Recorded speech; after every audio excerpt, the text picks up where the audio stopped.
Hey everybody, it's your friendly hospitality Glenn here, live from AAHOA 2024 in incredible Orlando. I found Chris Guimbellot of HI Hotels for our annual catch-up over here. Chris, how are you doing today, man? I'm doing fantastic. It's been a long time since I've seen you. I guess a year ago. A little bit less than a year, because I think this event was a week later. Oh, okay. in the calendar. So only 51 weeks. So, Okay, gotcha. Getting it in right under that 1 year. Way too long. Way too long. Yeah. So before we get started, why don't you tell everybody a little bit about the brands that are in your company so we could get the footing for this conversation. Sure. So High Hotels is the franchisor of Scottish Inns, Red Carpet Inn, Master Host Inns, Downtown Inn, and Passport Inn. We got about 225 hotels around the U.S. Ooh, it's that many now. It's that many now. So we've had explosive growth in Texas.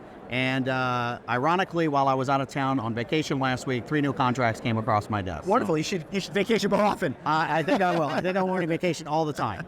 So one of the things that I really like about your company is, you're staying away from the fray of all the massive companies out there, and you're getting a little bit more personal with people. And I think, and I'll say this to all of you out there, it is so important to create great communication with all stakeholders, from members on your executive team to the property owners to the people on the property, and get everybody on the same page, right? And I know that this is something that you're really passionate about. So how does that play out at HI Hotels? Sure. Ever since I came on the scene and took over, And was that 6 years? that was actually in 2020, right at the height of COVID.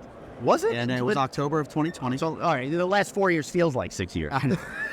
I was around beforehand, but I wasn't sitting in the current desk. But basically, when we started looking around, what we realized is that a couple of things. Number one, a lot of the big guys simply weren't communicating well with their franchisees.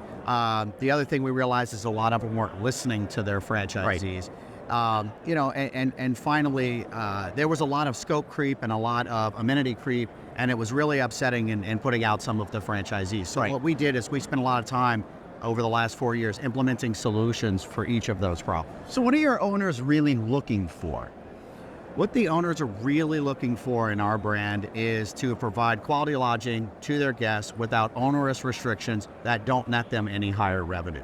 So for instance, there was a franchise, I was talking to a franchisee of another company the other day, and one day 2 tractor trailers showed up in their parking lot, and when they inquired as to what it was for, it was new lobby furniture imposed by the brands that they were not told about and charged to their bill. Oh my gosh. Yeah. So we don't do anything like that. I mean, our goal is to be able to make sure that, the franchisee provides comfortable lodging to their guests, takes care of their guests, while at the same time maintaining their own independence and identity. So how do you make sure that there's clear communication between the brand level and the property level? So that's a really good question. So first thing, a lot of the brands are very top-down communicators, Right. in a sense that they simply send communications down from corporate to the franchisees. With us, it's different. So in addition to the normal standard communication practices, they hear from me every month via an email that comes from me. They can respond to me, tell them a little bit about what's going on with the company, and gives them the opportunity to speak with me directly. Also, every property that enters and exits our system, I call them personally. Both to welcome them, ask them what we can do for them, as well as when they exit, to ask them what we could have done better to try to learn a little bit more.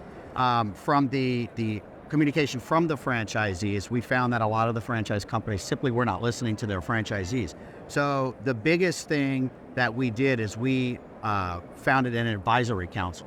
So it consists of 7 members, 1 from our corporation, which is me, 5 of our top franchisees, and a vendor partner. We meet once a quarter and we discuss issues. And what we do is we go to them, Right. and ask them questions about how we can grow, what we can do to the franchisees, what's palatable, what standards are good, what standards are bad, and get their feedback. And they provide us tremendous feedback.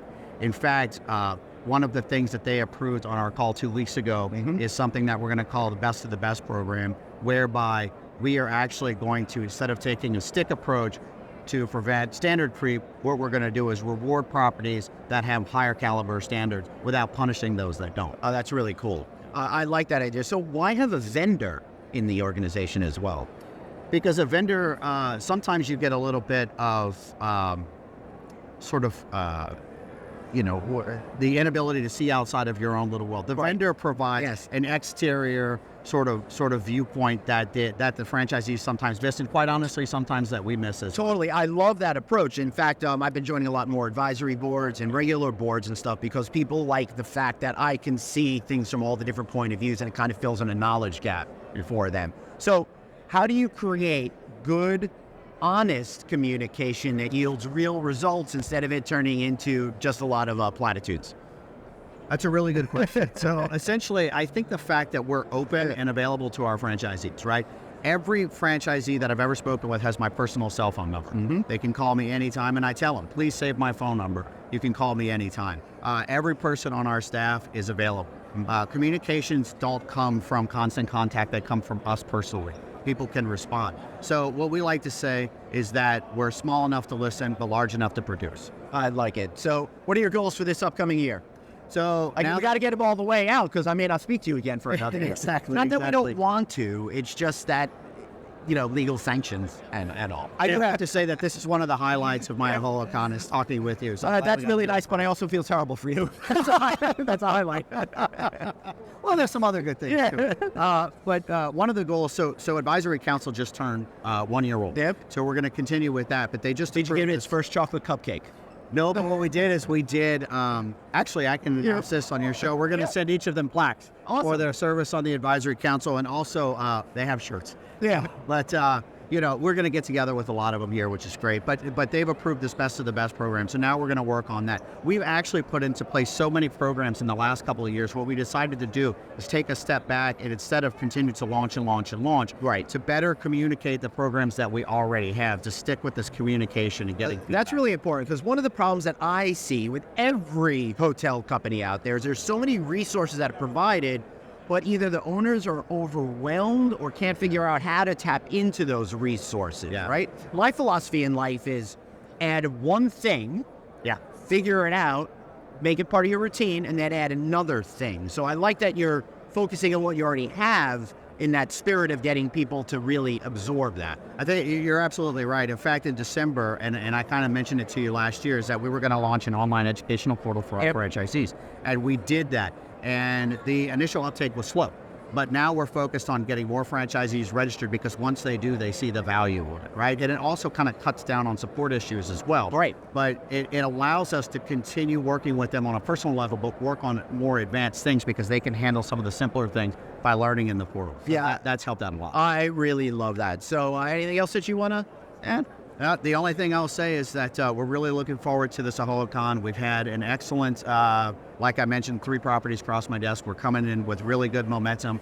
We've closed 7 new deals in the past quarter, and we're really proud of that. So. Awesome. Well, Chris, thank you so much. Congratulations on all the good stuff. And thanks for you. We're going to have a lot of great coverage over here during AAHOA Con 2024 in Orlando at the Orange County Convention Center. See you guys next time.